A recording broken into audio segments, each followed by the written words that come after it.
भगवान राम संसार भर के राजा ही नहीं, वो कण कण में बसे हुए भी हैं। लेकिन राम के हृदय में सबसे ऊपर अयोध्या है। रावण का वध करने के बाद भगवान सोने की लंका के स्वामी बन गए, लेकिन वो उन्हें जरा भी नहीं भाई। लंका विजय के बाद श्री राम ने लक्ष्मण से कहा, अपि स्वर्णमयी लंका नमे लक्ष्मण रोचते, जननी जन्मभूमिश्च स्वर्गादपि करियसी।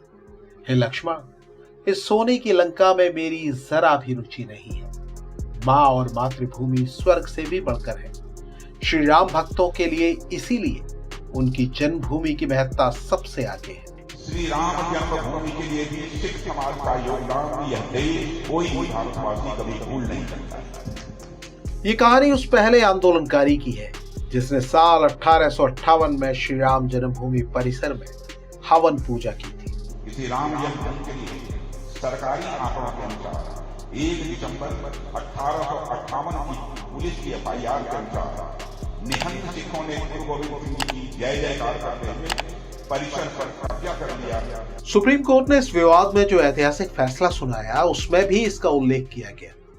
उसमें बताया गया कि अवध के थानेदार शीतल दुबे ने 28 नवंबर 1858 को एक रिपोर्ट पेश की। इसमें उस घटना का जिक्र किया गया जिसमें बाबरी मस्जिद के अंदर एक निहंग सिख ने हवन और पूजा की और धार्मिक चिन्ह अंकित कर दिए। श्री राम जन्मभूमि के लिए सरकारी आंकड़ों के अनुसार 1 दिसंबर 1858 की पुलिस की FIR के अनुसार निहंग सिखों ने गुरु गोविंद सिंह जी की जय जयकार करते हुए परिसर पर कब्जा कर लिया और सब तरफ दीवारों पर राम राम भी लिख दिया था।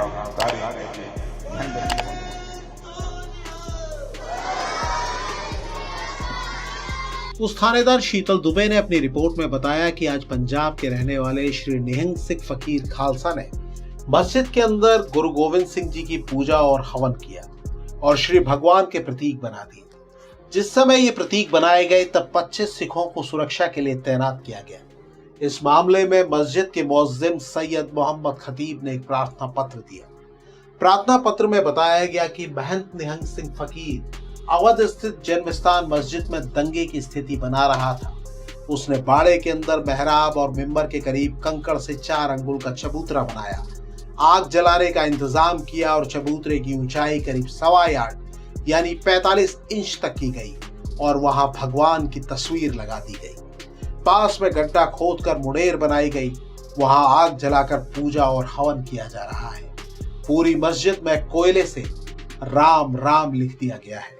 सुप्रीम कोर्ट ने अपने ऐतिहासिक फैसले में 116वें पेज पर 170वें पैराग्राफ में बहुत अहम बात कही।